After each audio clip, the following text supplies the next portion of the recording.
นตีนภูเขาหลังเก่าเก่ามุงด้วยหญ้า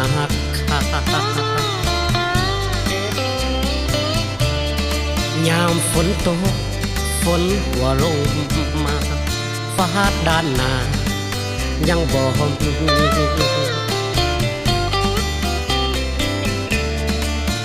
โต๊ะตั้ง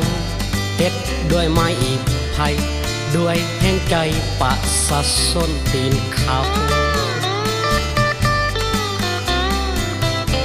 ผมแห่งห่วมใจจับมือกันเขาเพื่อลูกเต้าได้มีการศึกษาเป็นโรงเรียนอยู่ห่างไกล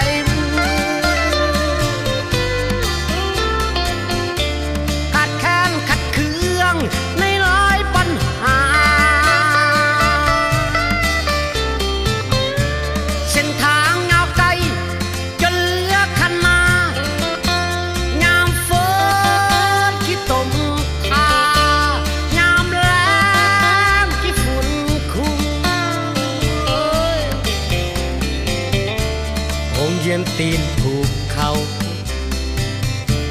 มีครูเท่าๆสอนอยู่คนดีเสียสละอยู่พูดเดียวสอนนักเรียนสามสันอยู่คนดีโรงเรียนตีนภูเขายังเงียบเหงาใจหดหู่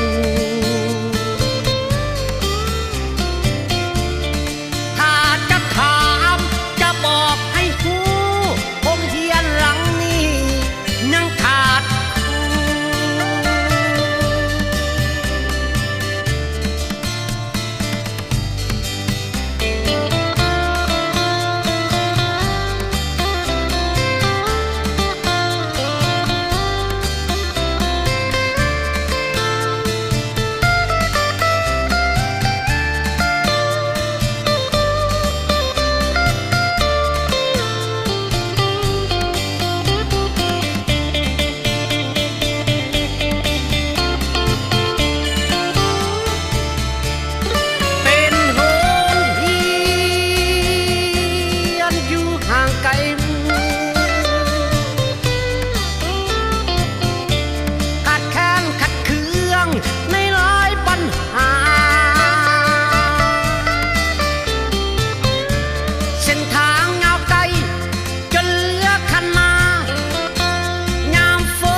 ตีนภูเขามีครูเท่าๆสอนอยู่คนดีเสียสละอยู่พูดเดียวสอนนักเรียนสามสันอยู่คนดีโรงเรียนตีนภูเขา